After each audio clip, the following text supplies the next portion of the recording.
Tahun-tahun lalu, waktu Songran menyatakan cintanya padaku, dia bilang aku berbeda dari cowok-cowok lain. Sekarang, dengan tidak sabar dia malah membentakku. Bilang kalau Jiang Jingyan itu sudah seperti adiknya sendiri. Ya sudahlah. Dia punya adik laki-laki dan aku punya adik perempuan. Setelah menginap di rumah cowok itu selama 2 malam, dia akhirnya pulang juga. Dia kelihatan sangat lelah, merasa bersalah karena sudah lama tidak pulang. Dia langsung menggelayut manja padaku, bertingkah menggemaskan, dan bertanya kenapa aku diam saja. Aku mendorong tubuhnya yang bau alkohol, dan menyuruhnya mandi. Dia meraih tanganku sambil cemberut, beralasan kalau dia cuma sudah lama tidak bertemu dengan teman-temannya. Dia mengaku mereka terlalu asyik berpesta di klub malam, dan akhirnya ketiduran di ruang privat. Begitu melihat raut wajahku berubah dingin, dia buru-buru menambahkan, kalau laki-laki dan perempuan tidurnya terpisah. Kebohongannya yang sangat jelas itu justru membuatku merasa sangat lelah. Dia tumbuh besar dikelilingi oleh laki-laki yang tampaknya mengaburkan semua batasan moralnya. Hampir tidak ada anak perempuan di lingkungan rumahnya dulu. Jadi dia dibesarkan layaknya salah satu dari anak laki-laki. Dia bahkan pernah menyombongkan diri karena sering bertukar pakaian dengan salah satu teman. Baiknya, gara-gara itu, dia sama sekali tidak punya rasa risih atau batasan. Dia orangnya berisik, super, dan bisa langsung akrab layaknya sahabat dengan lelaki manapun. Menganggap mereka seperti adik sendiri itu satu hal. Tapi menginap di luar semalaman bersama mereka itu hal yang berbeda. Setiap kali aku mengungkit masalah ini, dia akan cemberut dan berkata, mereka itu cuma adik-adikku. Kami tumbuh besar bersama, aku tidak bisa begitu saja membuang mereka hanya karena aku sudah menikah. Aku menghela napas melihat tampang konyolnya itu. Dia selalu tertawa ringan untuk menghindari amarahku. Aku sudah tidak terhitung berapa kali menyeretnya keluar dari bar-bar malam dan kerumunan. Laki-laki, pernah sekali. Aku menarik Songran yang sedang mabuk berat, menyuruhnya pulang. Tapi Jiang Jingyan, adik kesayangannya itu, selalu saja mencoba menghalangiku. Songran diam saja membiarkan mereka mempermalukanku di depan umum. Jiang akan berkata, kakak ipar, kenapa harus membentak kakak? Dia bukan anjingmu. Hari ini, kamu meninggikan suara, besok bisa saja kamu main tangan. Apa kamu salah satu dari cowok-cowok kasar yang viral di internet itu? Bagaimana aku bisa mempercayakan kakak padamu? Bercanda kok, kakak ipar. Kakak cuma lagi bersenang-senang dengan kami. Jadi jangan merusak suasana dong. Aku sudah memesankan taksi untukmu. Pulanglah sendiri. Kami yang akan menjaganya. Teman-temannya yang lain tertawa sambil menyeruput minuman mereka. Dengan ekspresi mengejekku, aku merangkul Songran, bertanya, apakah dia ingin pergi dari sana. Aku mengguncang bahu Songran yang setengah mabuk, bertanya apakah dia mau pulang.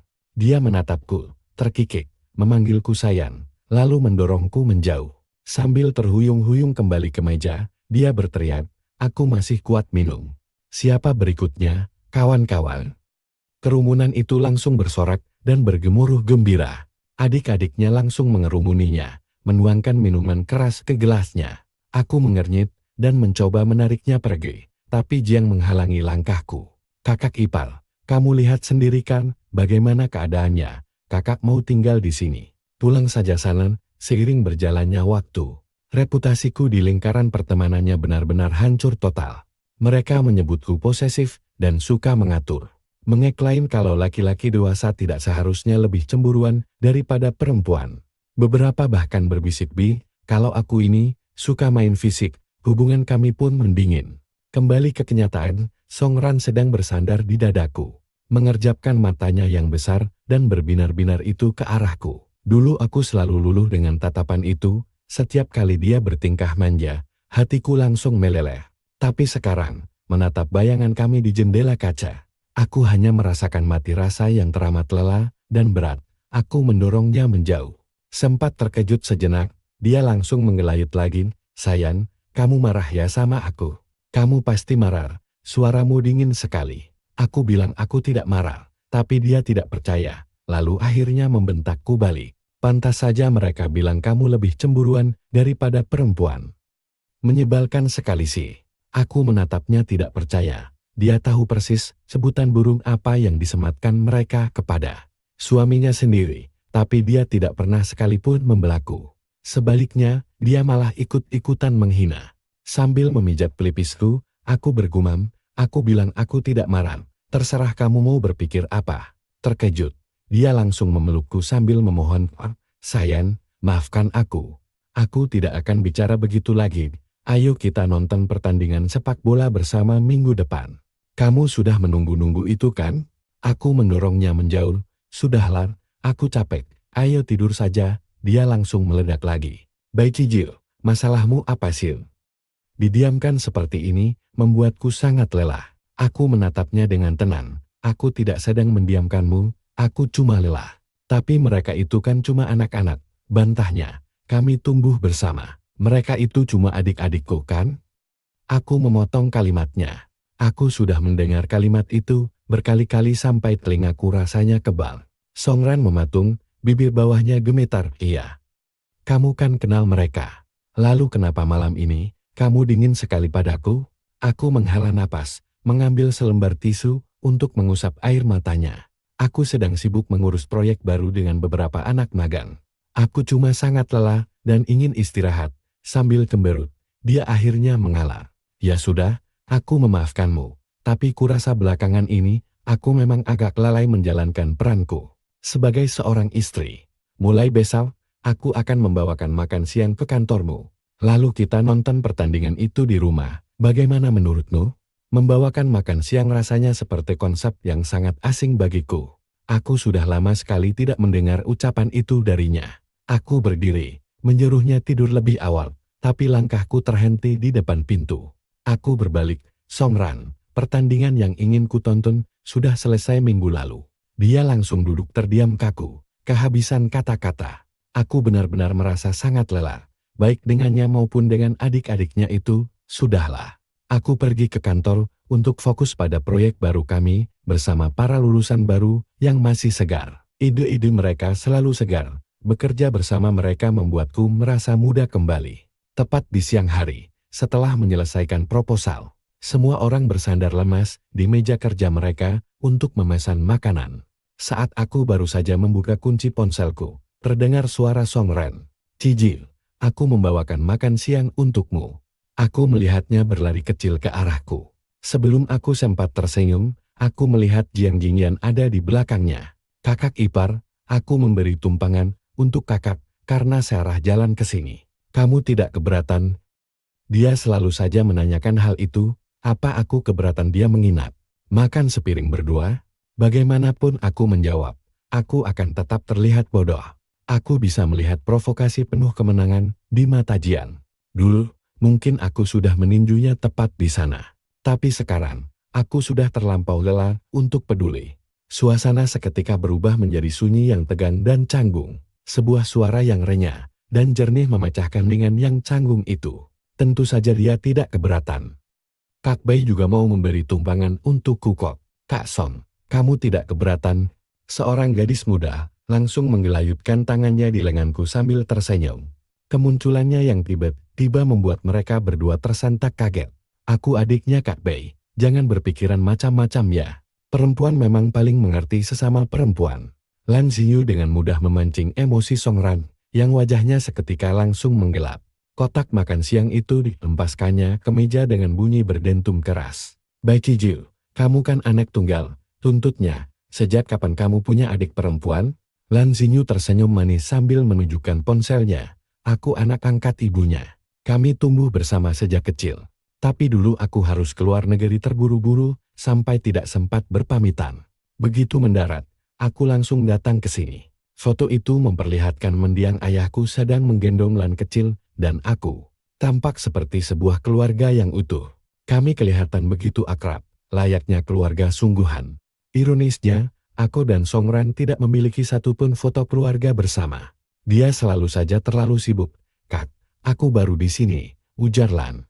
Boleh tidak, kalau kakakku ini mengantarku pulang nanti? Di depan umum, Songran hanya terdiam 1000 bahasa untuk waktu yang cukup lama. Sebenarnya, aku akan pergi bersamamu. Lan Ziyu tersenyum dan menyetujuinya. Tapi Jiang kelihatan syok, lalu mencengkeram lengan Songran.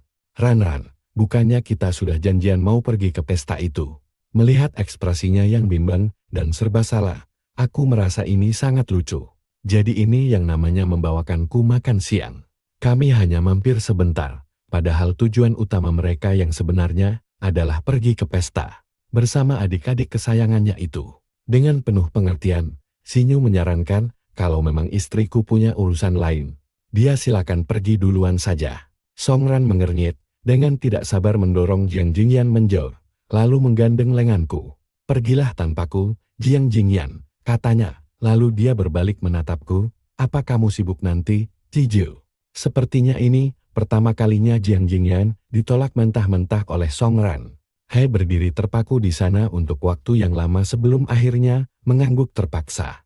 Selesai makan siang, aku menyetir untuk mengantar mereka berdua. Sikap Songran sangat dingin dan penuh permusuhan pada Zinyu.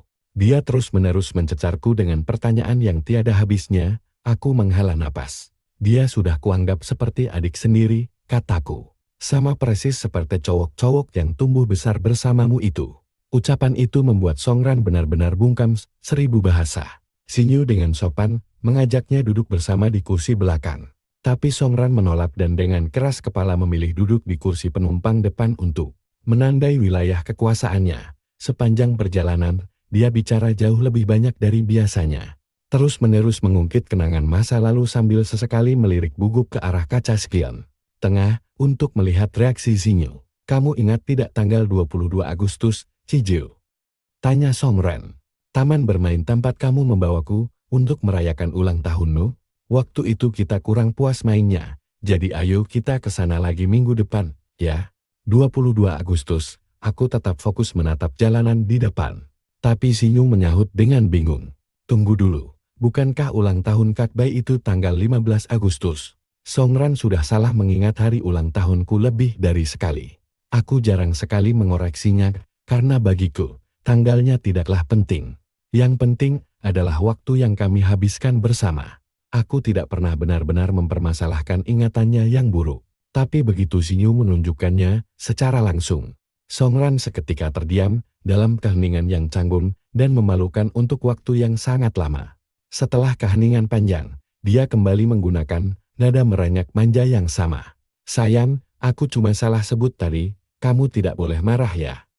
Aku menggelengkan kepala. Songran, aku benar-benar tidak peduli lagi. Dia langsung cemberut dalam-dalam, memalingkan wajahnya tanpa sepatah kata pun. Tapi begitu kami menurunkan Zinyu, emosinya akhirnya meledak. Dia berteriak tepat di depan wajahku, Cijiu, apa ini perlu dilakukan? Apa kamu harus mencari sembarang cewek untuk berpura-pura menjadi adikmu cuma demi membalas dendam padaku? Apa menurutmu ini lucu?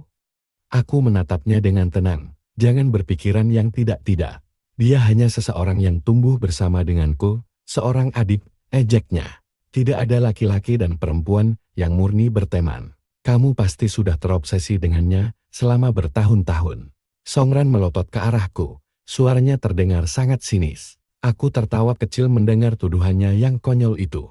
Kalau kamu boleh punya semua adik laki-laki tak berdosa yang tumbuh besar bersamamu itu, kataku. Kenapa aku tidak boleh punya seorang adik perempuan yang kusaksikan tumbuh dewasa dari kecil?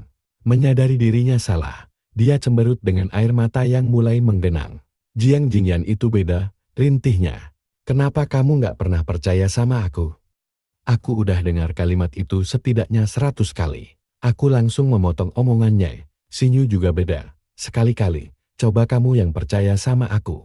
Di luar dugaan, kemunculan Sinyu yang tiba-tiba malah membuat Songran rajin membawakan bekal makan siang buatan sendiri ke kantorku selama beberapa hari berturut-turut. Aku bilang dia nggak perlu repot-repot begitu, tapi dia cuma tersenyum. Dia bertanya dengan lembut, sayang, enak nggak? Belum sempat aku menjawab, ponselnya sudah berdering. Mendengar dia terbata-bata sambil mencuri pandang ke wajahku dengan gugup, aku langsung tahu.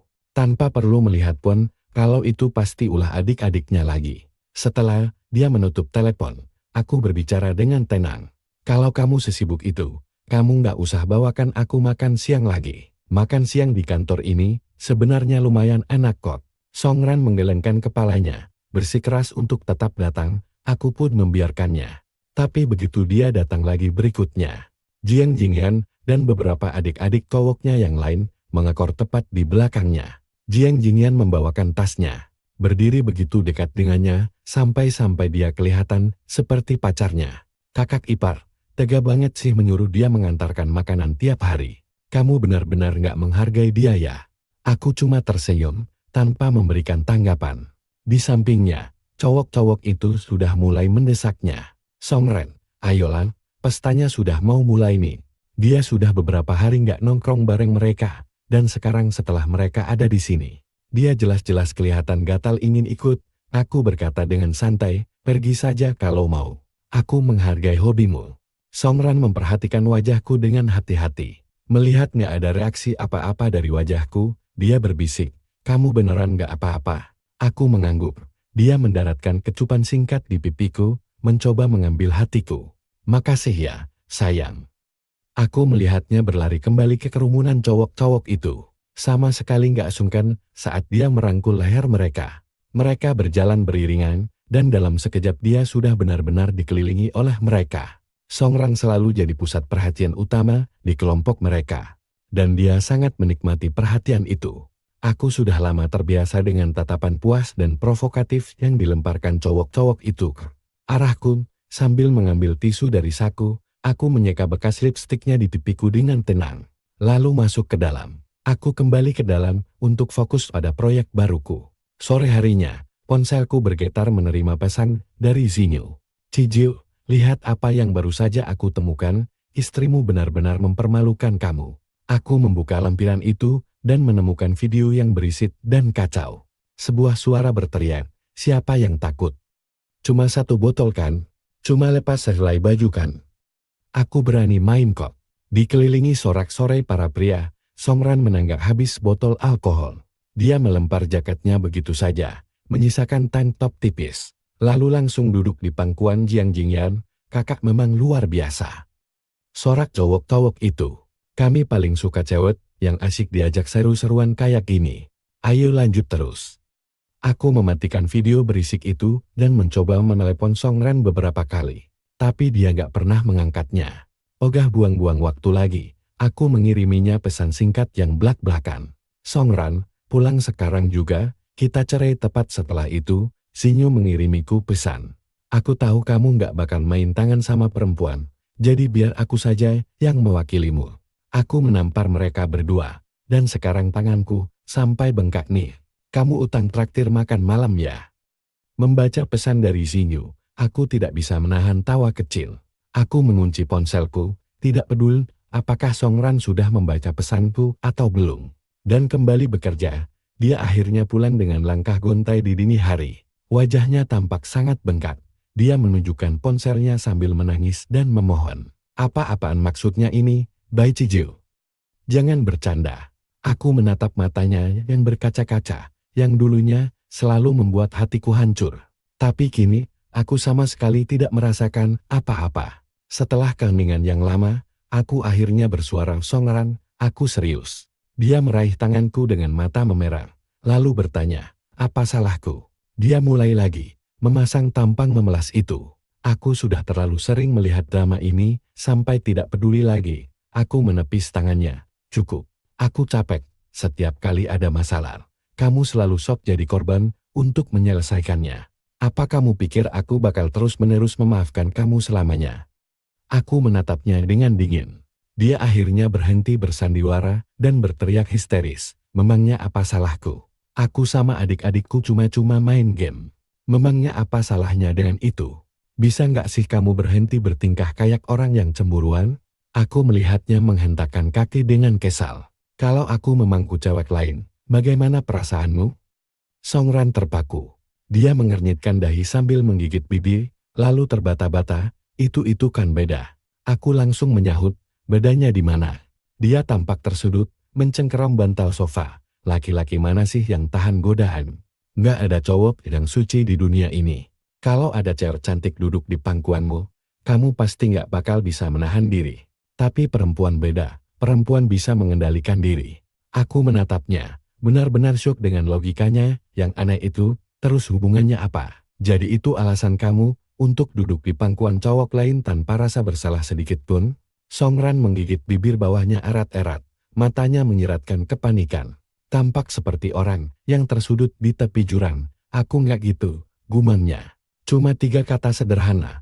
Aku hanya bisa tertawa dingin, lalu mengeluarkan ponselku. Aku memutar video itu. Musik yang keras dan bising langsung menggema. Ayo dong.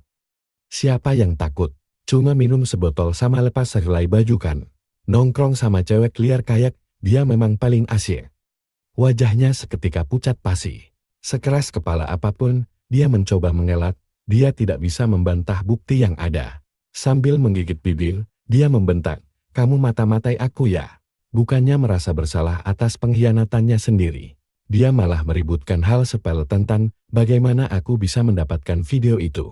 Aku memijat pelipisku. "Songran, aku nggak mau ribut, kita harus cerai." Dia menggebrak meja, lalu berdiri.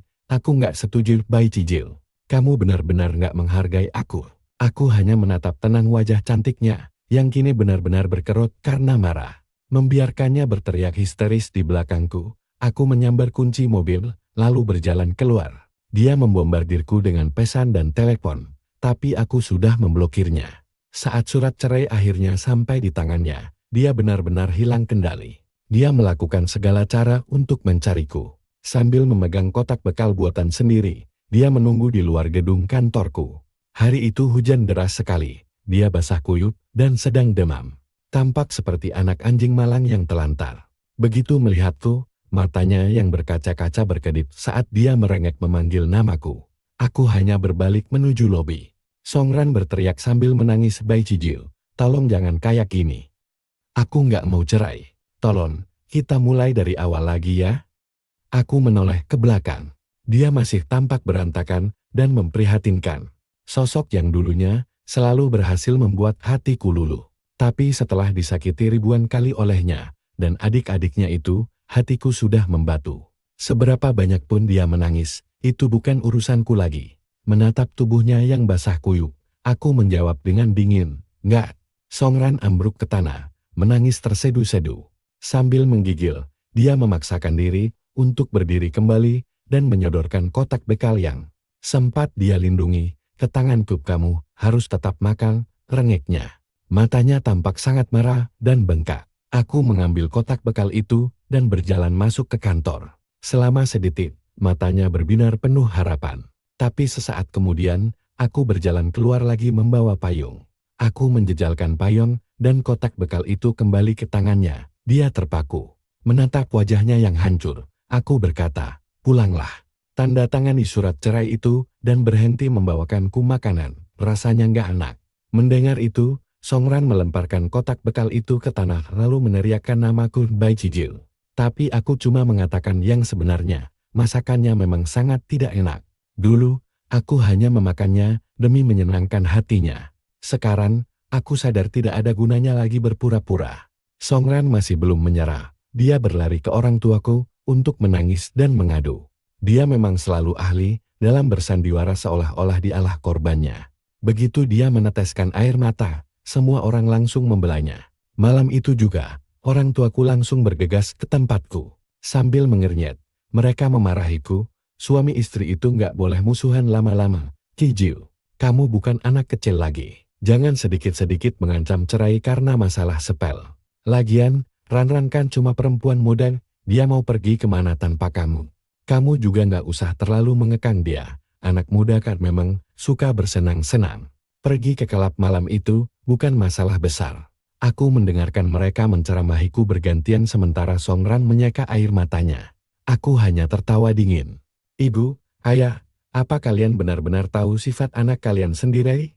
Apapun yang kalian katakan, perceraian ini akan tetap terjadi. Tolong jangan ikut campur urusan kami." Ayahku mencengkeram dadanya, wajahnya memerah karena marah saat dia berteriak, "Dasar anak kurang ajar. Kalau ayah nggak setuju, kamu nggak boleh cerai." Aku terkekeh dan membalas, "Dulu waktu kalian berdua bercerai, kalian juga nggak minta izin dariku. Terus kenapa sekarang aku harus minta izin kalian?" Ibu tampak serba salah, lalu berseru, "Cijil, jangan bicara seperti itu pada ayahmu." Ayah menunjuk-nunjuk wajahku sambil meneriakkan makian. Sampai tiba-tiba dia terengah-engah kehabisan napas. Wajahnya mendadak pucat, dan bibirnya mulai gemetar saat dia bersusah payah untuk berbicara. Sebelum sempat menyelesaikan kalimatnya, terdengar suara debum yang keras. Ayah langsung ambruk ke lantai, tubuhnya gemetaran. Ayah terkena serangan jantung. Dadaku terasa sesak, kemarahanku pada Song Ren telah membutakan mataku. Dan akhirnya aku malah melampiaskannya pada orang tuaku sendiri. Menyesali kata-kata kasarku, aku segera menelepon nomor darurat. Ibu memberikan obatnya dan melakukan kompresi dada. Untunglah, ambulans tiba dengan cepat. Setelah seminggu di rumah sakit, ayah akhirnya diperbolehkan pulang. Hal pertama yang dia lakukan adalah menggenggam tanganku. Berbicara denganku dengan penuh kekhawatiran. "Siju, kamu nggak boleh menelantarkan istrimu begitu saja. Dulu ayah menyesal telah menceraikan ibumu, dan ayah nggak mau kamu melakukan kesalahan yang sama." Melihat kerutan yang mendalam di sekitar matanya, dan merasakan jemarinya yang kasar menyentuh kulitku, hatiku terasa sakit. "Ayah, ini nggak seperti yang ayah bayangkan. Aku harus bercerai." Sebelum aku sempat menyelesaikan kalimatku, dia mulai mengi dan sesak napas lagi. Dia intinya menggunakan nyawanya sendiri untuk mengancamku. Aku menghela napas panjang. "Baiklah, aku akan memberinya satu kesempatan lagi. Tapi tolong berhenti mempertaruhkan kesehatan ayah seperti ini, ya." Wajah ayah seketika langsung cerah. Beliau menggenggam tanganku dan tangan Song Ren, menyatukan tangan kami berdua, lalu tersenyum. Anak baik." Song Ren mendongak menatapku dengan rasa bersalah, tapi langsung menunduk saat mata kami bertemu. Dengan suara manis yang penurut, dia menawarkan diri. "Cijiu, aku akan membuat sup dan membawakannya untuk ayah nanti." Melihatnya, aku sama sekali tidak merasa tersentuh. Malahan, semua yang terjadi justru membuatku makin membencinya. "Terserah kamu saja," gumamku. Song Ren berusaha keras bersikap seperti istri yang sempurna dan perhatian di rumah. Tapi aku tidak pernah butuh seorang ibu rumah tangga. Aku tidak pernah mempermasalahkan dia mengejar impian-impiannya. Aku hanya tidak tahan melihat dia bertindak tanpa batas. Melihatnya sibuk ke sana kemari di dapur hanya membuatku merasa lelah. Dia hanya sedang bersandiwara untuk dirinya sendiri. Sementara, aku merasa benar-benar hambar. Dia diam di rumah dengan tenang selama seminggu penuh. Saat adik-adikannya menelepon dan mengirim pesan mengajak nongkrong, dia menolak semuanya dan selalu melaporkannya kepadaku. Aku menonton pertunjukannya dengan dingin dan acuh tak acuh. Karena Song Ren tidak ikut bergabung, Jiang Jingyan merasa bosan. Dia bahkan datang ke rumah kami dengan sikap yang sangat sombong. Seolah-olah dialah pasangan yang sah di sini. Begitu Song Ren melihatnya, dia langsung melompat dari sofa dan menariknya ke samping. Lalu berbisik dengan panik, "Kenapa kamu ke sini? Kan sudah ku bilang tunggu beberapa hari lagi." Jiang Jingyan mengabaikannya dan mengalihkan tatapan tajamnya ke arahku. "Kakak ipar, teman-teman baru saja kembali. Masa kakak tidak memperbolehkannya nongkrong bersama kami?" Dia membuatnya terdengar seolah-olah aku sedang mengurungnya. Aku mengedikkan bahu dan berkata, "Pergi saja, Song Ren. Kamu juga tidak perlu melapor kepadaku lagi." Song Ren memelototi Jiang Jingyan, tetapi Jiang Jingyan mengabaikannya dan makin melunjak. "Kamu ini pria dewasa, tapi masa harus mengekang istrimu yang mau pergi keluar? Apa kamu insecure itu?" Sebelum dia sempat menyelesaikan kalimatnya, aku langsung melayangkan tinjuku tepat ke wajahnya, membuat hidungnya patah. Darah muncrat kemana-mana. Song Ren menjerit dan mencoba menahanku.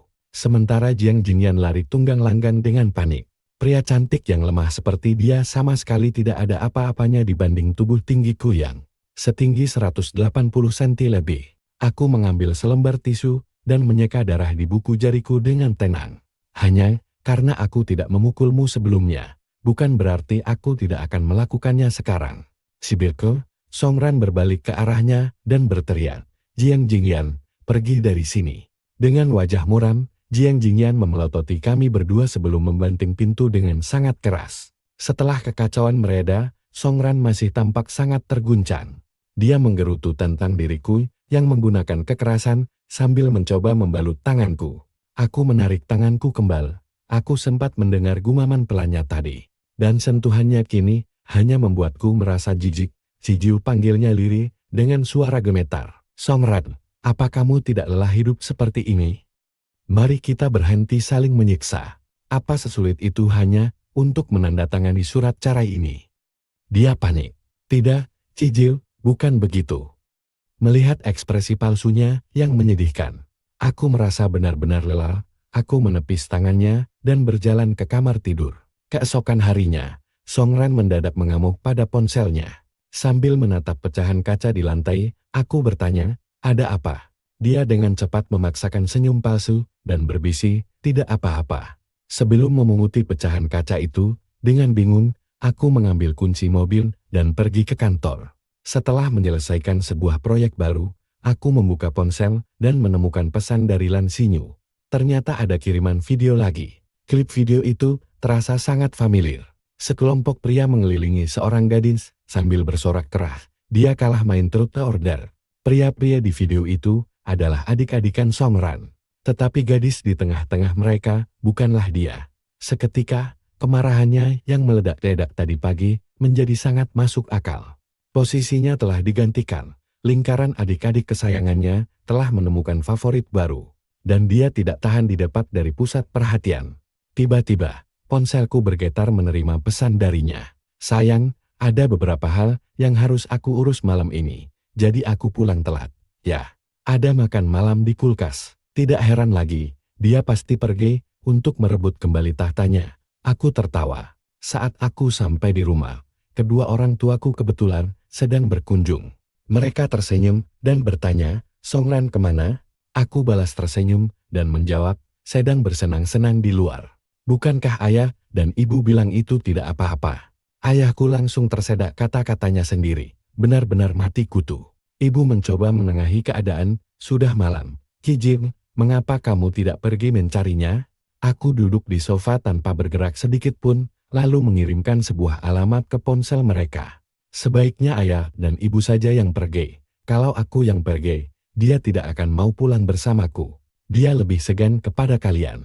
Ibu tampak ragu-ragu, tetapi ayah menggerutu, menyambar mantelnya, lalu bergesek pergi dengan gusar. Terkadang, sekadar mendengar kabar, tidak ada apa-apanya dibandingkan dengan melihat langsung dengan mata kepala sendiri. Pada jam 3 pagi, aku menerima pesan dari orang tuaku yang mendesakku untuk segera bercerai. Cijil, kami salah menilai dia. Segera ceraikan dia.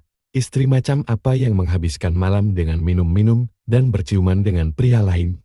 Dia bahkan sempat mencoba meyakinkan mereka kalau itu hanyalah tren anak muda zaman sekarang. Seolah-olah orang tuaku sudah terlalu tua untuk mengerti. Aku bisa mendengar kemarahan yang luar biasa dari rentetan pesan suara yang mereka kirimkan. Aku mengetik balasan singkat, menyuruh mereka untuk segera pulang dan menjaga diri agar tetap hangat. Pada jam 3:30 pagi, Songran bergegas pulang ke rumah. Setengah wajahnya tampak bengkak, kemungkinan akibat tamparan dari ibuku. Dia mencengkeram piyamaku sambil menangis. Cijil, kamu tidak boleh begini. Kamu harus percaya padaku. Aku saja mempercayaimu perihal kakak perempuanmu. Jadi kenapa kamu tidak bisa mempercayai aku? Aku menepis tangannya, lalu berjalan masuk ke kamar tidur. Dia menatapku penuh harap, mengira aku akan mengambilkan tisu. Dia tidak tahu kalau aku justru sedang mengambil surat cerai dan sebuah pulpen hitam. Tanda tangani ini, Songran kali ini, bahkan orang tuaku juga setuju. Sambil menjambak rambutnya sendiri, dalam keputusasaan, dia berteriak sekuat tenaga. Bagaimana bisa kamu memperlakukan aku seperti ini? Aku mempercayai hubunganmu dengan kakak perempuanmu. Kenapa kamu meragukan kedekatanku dengan adik-adik N-ku? Aku menatap wajah histerisnya, benar-benar kehabisan kata-kata. Songran, apa kamu masih belum paham juga?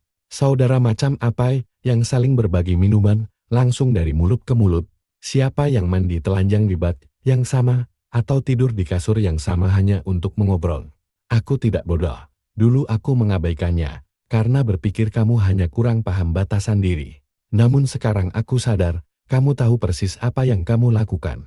Kamu hanya suka dipuja-puja oleh sekumpulan pria. Kalau kamu memang sangat ingin menjadi kesayangan mereka, lakukan saja sesukamu setelah kita bercerai. Semua itu tidak ada hubungannya lagi denganku, Cijil. Baik Cijil. Jangan sebut namaku. Rasanya menjijikan. Tangannya perlahan merosot dari piyamaku. Sambil menyeka air mata, dia mengertakkan gigi dan menandatangani surat itu. Setelah semuanya selesai, aku menyibukkan diri sepenuhnya untuk mengurus perusahaanku. Beberapa bulan kemudian, Lan Xinyu memintaku untuk mentraktirnya makan malam. Saat kami bertemu, dia bersikap santai dan jenaka seperti biasanya.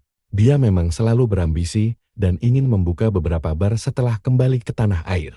Jadi, dia menghabiskan beberapa bulan terakhir mendatangi berbagai klub malam untuk mempelajari kehidupan malam lokan demi mencari inspirasi. Begitulah caranya, dia bisa terus-menerus mendapatkan kiriman video Songran. Melihatnya lagi di layar ponsel Xinyu, dia masih tetap menjadi bintang utamanya. Dikelilingi oleh kawanan adik-adikan setianya, minum-minum dan melakukan aksi buka-bukaan baju. Melanggar segala batasan moral, aku mengernyitkan dahi, lalu mendorong ponsel itu menjauh. Xinyu terkekel, mencondongkan tubuhnya mendekat sambil menyeringai. Apa kamu tidur dengan Songran akhir-akhir ini? Aku tertegun, menaikkan alis dengan bingung. Maksudmu apa?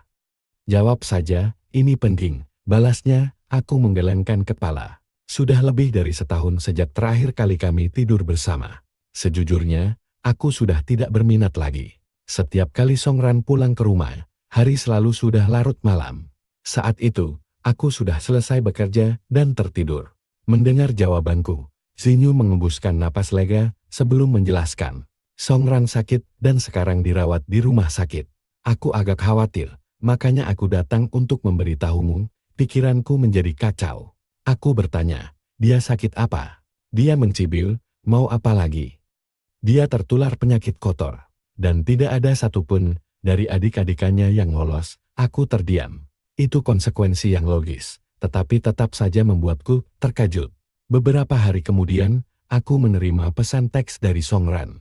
Dia memakai nomor baru, nadanya memohon dengan sangat putus asa. Cijil, tolong bisa temui aku. Aku baru saja hendak mengetik penolakan yang dingin, tetapi pesan berikutnya langsung masuk. Demi masa lalu kita, Kijil, tolong temui aku untuk terakhir kalinya. Aku sangat merindukanmu. Aku tahu aku salah. Beri aku satu kesempatan lagi untuk memperbaikinya. KLI ini, aku bersedia menebusnya dengan nyawaku. Aku menatap layar itu, terdiam cukup lama. Jariku perlahan bergerak di atas keyboard. Tidak. Sama sekali tidak ada lagi hubungan apapun di antara kita. Aku menghapus dan memblokir nomor itu juga. Seminggu kemudian, aku mendengar kabar yang mengejutkan. Songran telah mencuri jarum suntik dari perawat dan menyembunyikannya di bawah bantal. Jika staf rumah sakit tidak menemukannya tepat waktu, dia berniat menggunakan jarum berisi darahnya yang telah terinfeksi penyakit itu untuk menyuntikku demi mencelakaiku. Pada saat itulah, aku akhirnya paham mengapa dia begitu memohon agar aku datang menjenguknya. Dia ingin menyeratku masuk ke neraka bersamanya. Aku mengembuskan napas lega yang panjang. Di dalam rumah yang hangat, ibu berjalan keluar dari dapur sambil membawa sup ayam hangat. Ibu tersenyum dan melambai ke arahku. Cijil, kenapa kamu berdiri saja di sana? Ayo makan. Aroma sup yang gurih memenuhi ruangan dan uap hangatnya mengembun di jendela kaca. Akhirnya, tiba saatnya bagiku untuk merelakan hubungan beracun ini dan mulai menata hidupku. Kembali, aku tersenyum dan balas berseru, iya, aku datang.